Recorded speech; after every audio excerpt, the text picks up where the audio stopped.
ఇప్పుడు సుమిత్ర గారు ఎన్ని డైలాగులు చెప్పిన తర్వాత నేను ఏం చెప్పాలి నాకు అర్థం కావట్లేదు. మొదటిగా నేను హిందూపూర్కి 2014లో వచ్చాను, నాన్నగారు మొదటిసారి పోటీ చేసినప్పుడు. దాని తర్వాత మళ్ళీ 2019లో వద్దాం అనుకున్నాను, కానీ అప్పుడు భరత్ గారు మొదటిసారి పోటీ చేయడం వల్ల అప్పుడు రాలేకపోయాను. మళ్ళీ ఈసారి 2024లో ఈసారి భరత్ గారు పోటీ చేస్తున్నా కూడా 2 రోజులు బ్రేక్ తీసుకున్నానా నేను ఇక్కడికి డెఫినెట్గా రావాలని, సభ ఉందని నేను ఈరోజు 2 రోజులు వచ్చి ఇక్కడ ఎలాగన్నా మిమ్మల్ని చూడాలి, మళ్ళీ ఇన్ని సంవత్సరాల తర్వాత ఒకసారి అందరినీ చూడాలని ఇక్కడికి వచ్చాను. అప్పటికి మీకున్న ప్రేమ ఇప్పటికీ మీకున్న ప్రేమ అలాగే ఉంది, ఇన్ఫ్యాక్ట్ దానికన్నా ఎక్కువ ఉంది ఇప్పుడు. దానికి నేను హృదయపూర్వక ధన్యవాదాలు చెప్పుకుంటున్నాను. చాలా ఆనందంగా ఉంది నిజంగా ఇవాళ ఇక్కడికి రావడం.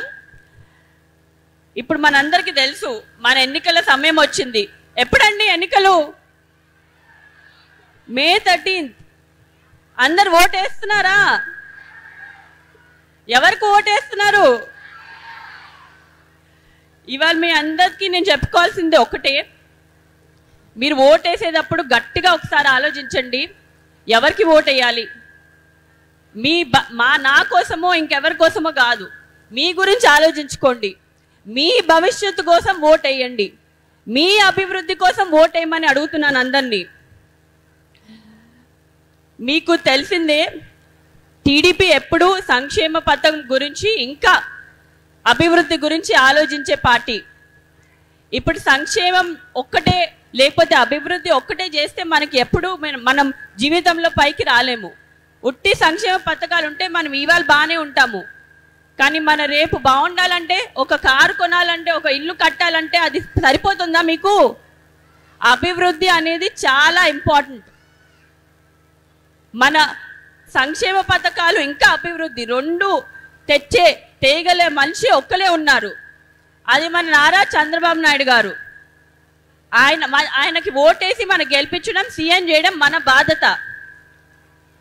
అదే కాదు, హిందూపురానికి ఎమ్మెల్యేగా ఇప్పుడు కరెంట్ ఎమ్మెల్యే ఇంకా మళ్ళీ ఎమ్మెల్యే అభ్యర్థిగా పోటీ చేస్తున్న నందమూరి బాలకృష్ణ గారు నాన్నగారు మీరు 2 సార్లు గెలిపించారు ఆల్రెడీ. ఆయన చేసిన ఇక్కడ చాలా కార్యక్రమాలు. మొదటిగా మనం మాట్లాడాలంటే నీటి సమస్య మీ అందరికీ తెలిసిందే. నీటి సమస్య మొదటి ప్రయారిటీగా తీసుకున్నారు. అదే కాకుండా అన్నా క్యాంటీన్ పెట్టారు.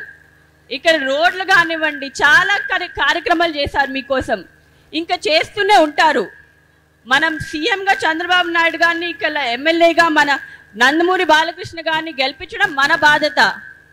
మీరందరూ సైకిల్ గుర్తుకే ఓటేస్తారని నేను ఆశిస్తూ నేను సెలవు తీసుకుంటున్నాను.